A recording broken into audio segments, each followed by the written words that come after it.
Bonjour tout le monde. Alors, si vous vous souvenez de l'année dernière et d'à quel point je m'étais magnifiquement planté dans mes prévisions pour l'Oscar de Leonardo DiCaprio, je me suis dit tiens, cette année on peut faire un truc encore plus drôle, on va essayer de se planter sur tous les Oscars. Donc, je viens de finir de me faire la totalité des films en compétition pour les Oscars, à l'exception des documentaires, des courts-métrages et des films étrangers, que je ne peux pas me procurer et qui ne sont pas encore sortis. Certains films d'ailleurs ne sont pas encore sortis, j'ai pu en profiter grâce à certains avantages que évidemment on obtient lorsqu'on fait de la critique de films.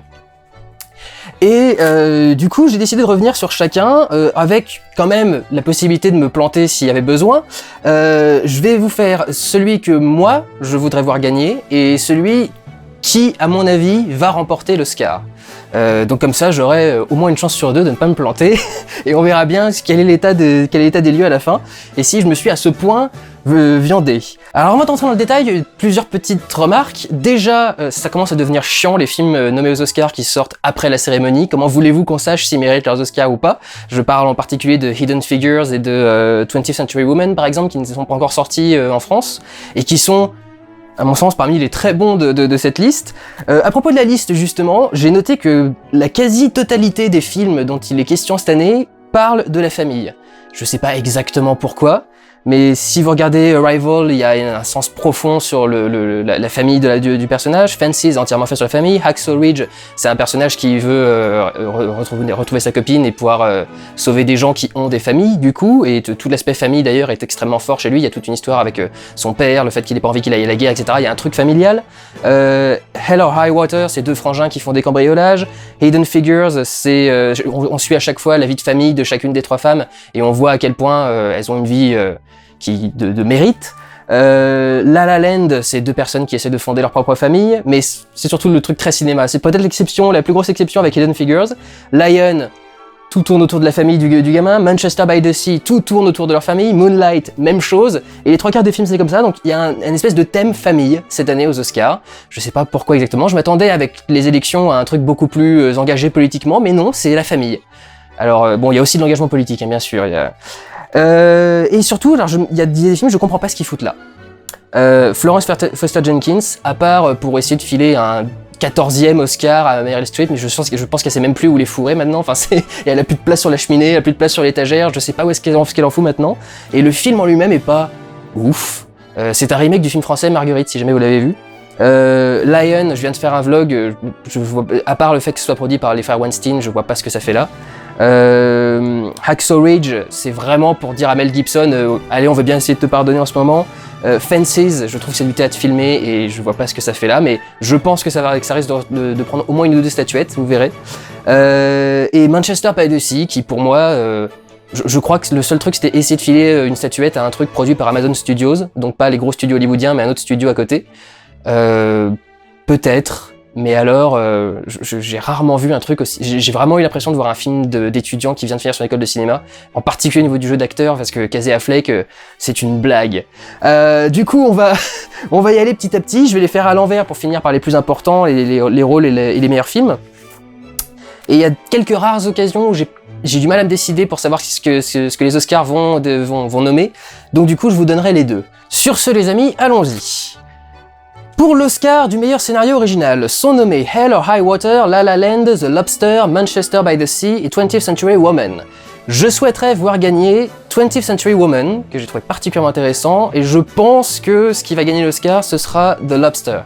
Même si c'est pas un film qui a beaucoup fait parler récemment, je pense que La La Land va se taper tellement de statuettes qu'ils vont se dire allez, il y en a peut-être un qu'on peut ne pas lui filer.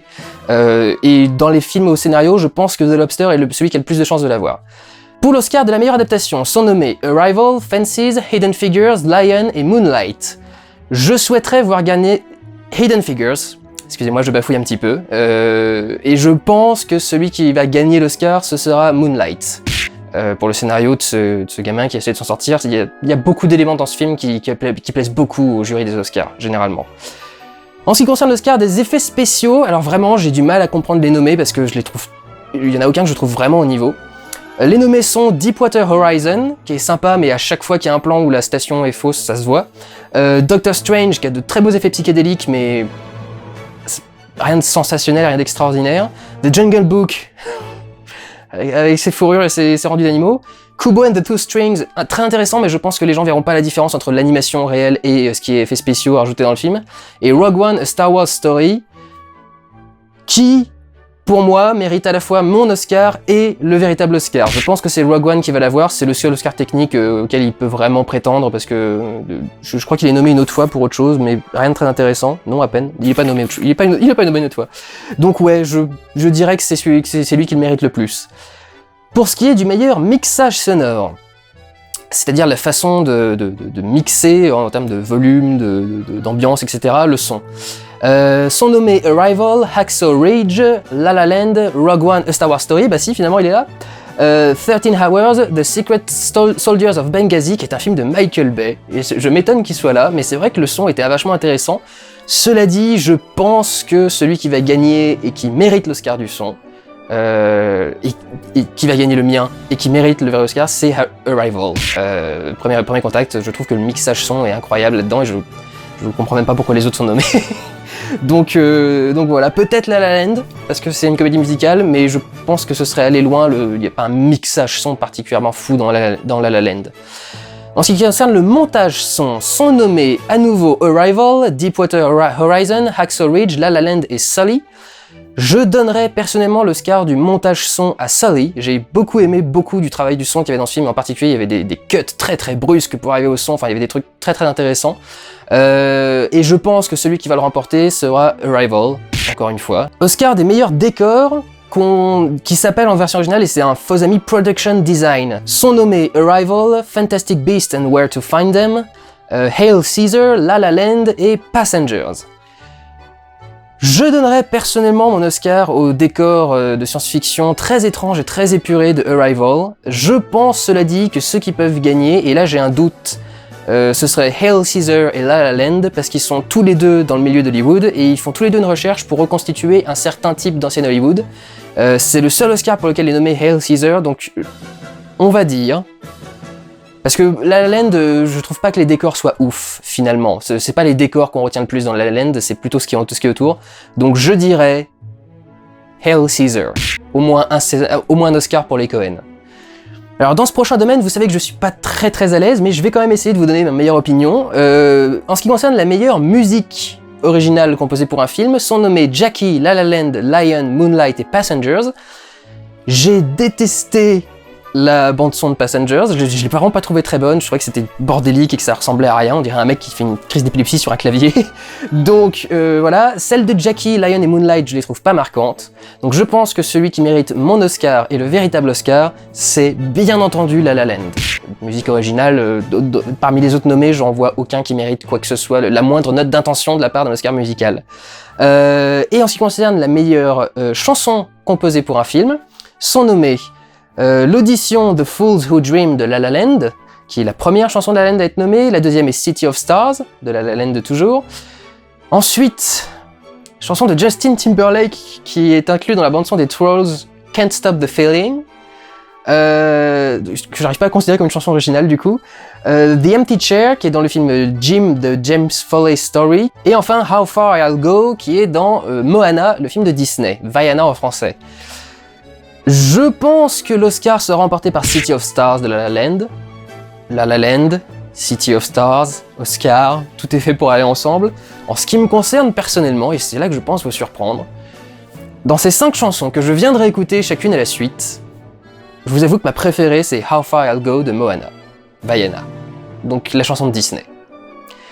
Je suis choqué moi-même, c'est pour ça que je me tiens, puisque je suis encore là, je viens de voter pour un truc de Disney, et voilà, pour moi c'est la meilleure musique de cette sélection.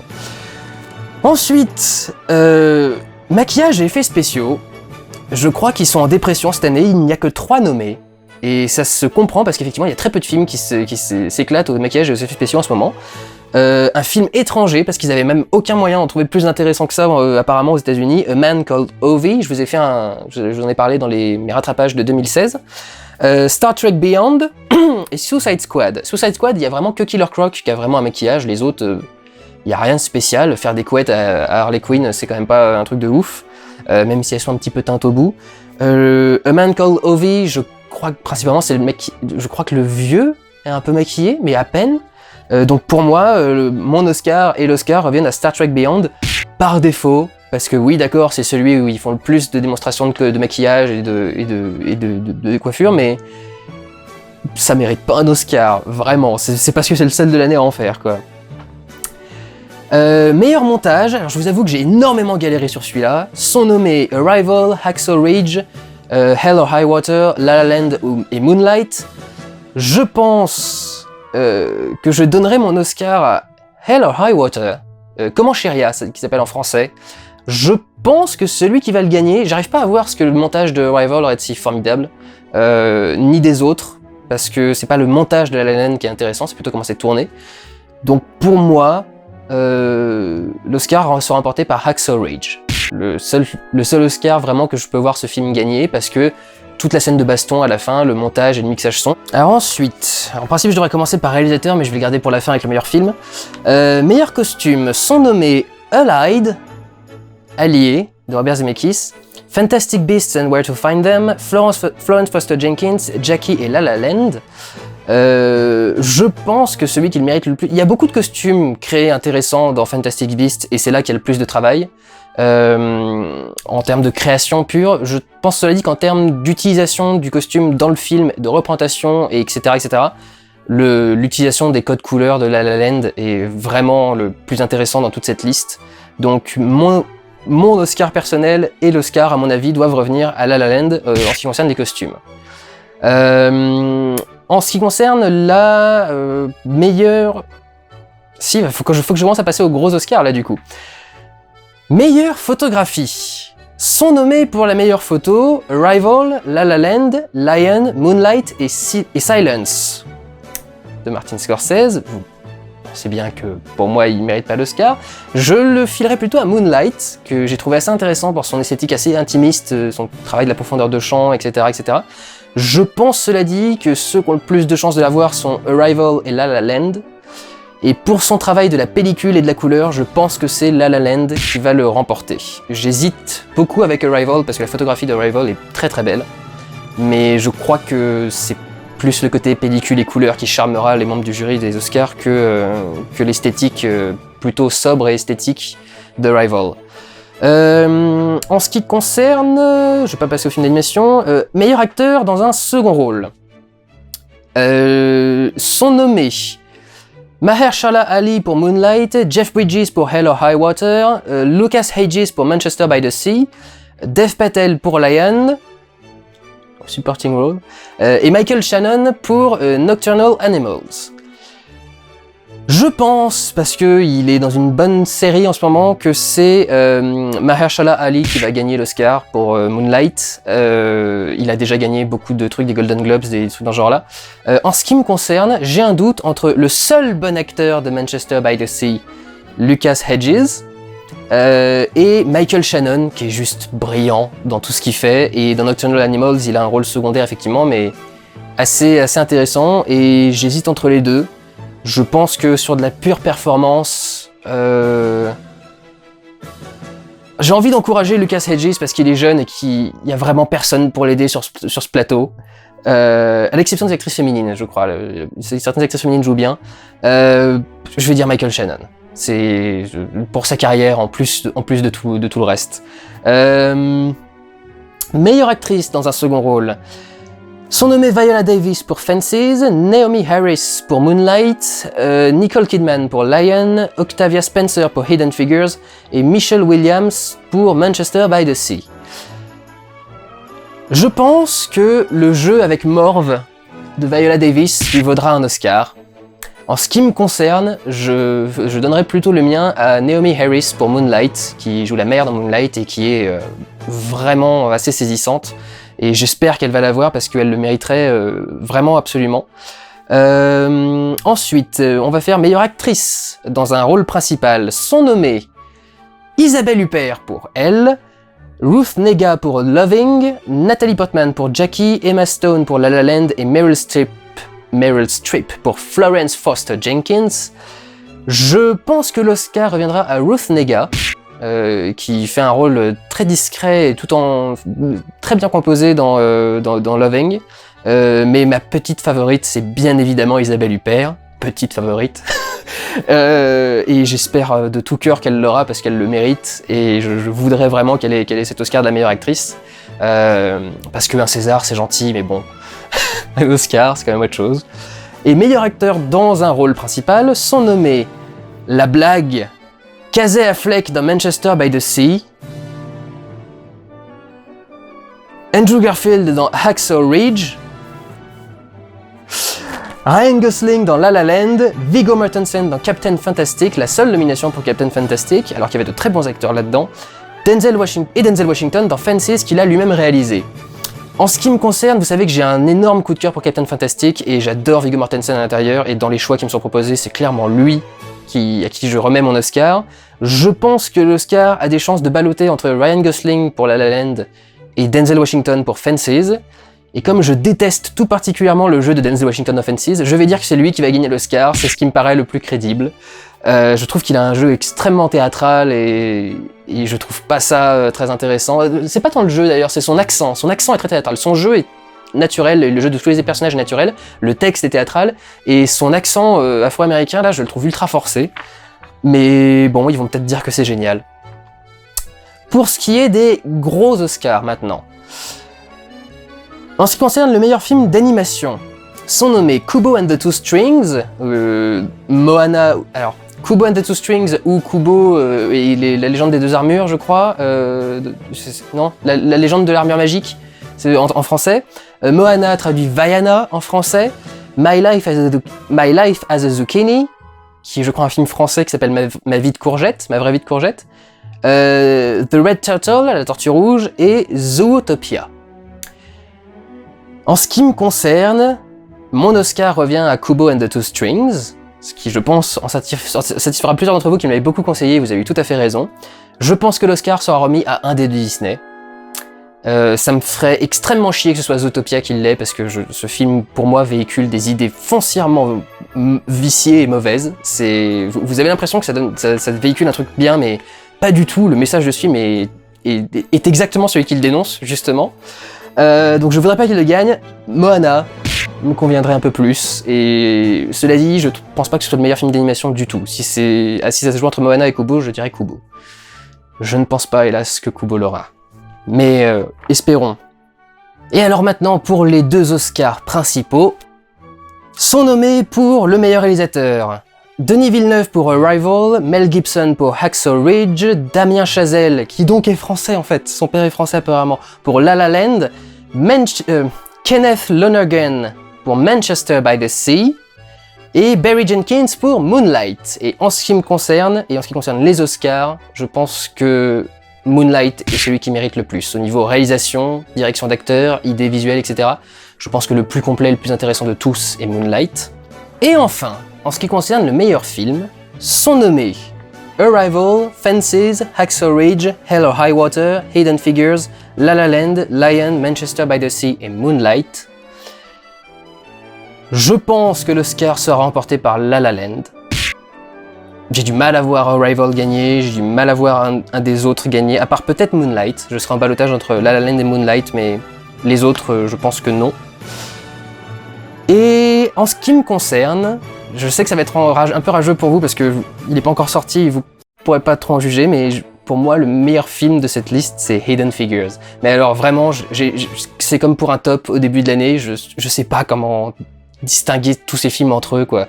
Comment tu compares un film de SF à un film sur les trois femmes, enfin sur à quel point les femmes afro-américaines ont aidé la NASA à avancer, à aller dans l'espace.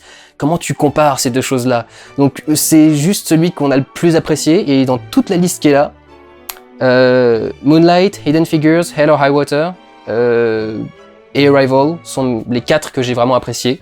Mais celui que je vois gagner, celui que j'ai, je pense, le plus apprécié parmi les quatre, où j'étais en train de rigoler pendant le film, où j'étais ému, où je trouvais ça beau, où je trouvais ça intéressant, c'est Hidden Figures. J'hésite avec Moonlight, mais non, je peux pas. Vraiment, celui que j'ai envie de voir, c'est Hidden Figures. Donc voilà, mais ce n'est pas du tout un truc de qualité, c'est vraiment un truc personnel. Voilà donc, en ce qui concerne mes pronostics personnels pour les petites statuettes. On va voir ce qui va se passer pendant la cérémonie, et puis je ferai un petit bilan pour voir, faire le bilan du score, quoi. Et si je suis content ou pas de ce qui a gagné, s'il y a eu des surprises, etc., etc. Donc, je vous souhaite une bonne cérémonie si vous la regardez, et au cas où, je vous dis à très bientôt pour la suite de cette vidéo. En attendant, prenez soin de vous, allez voir des films. Ciao!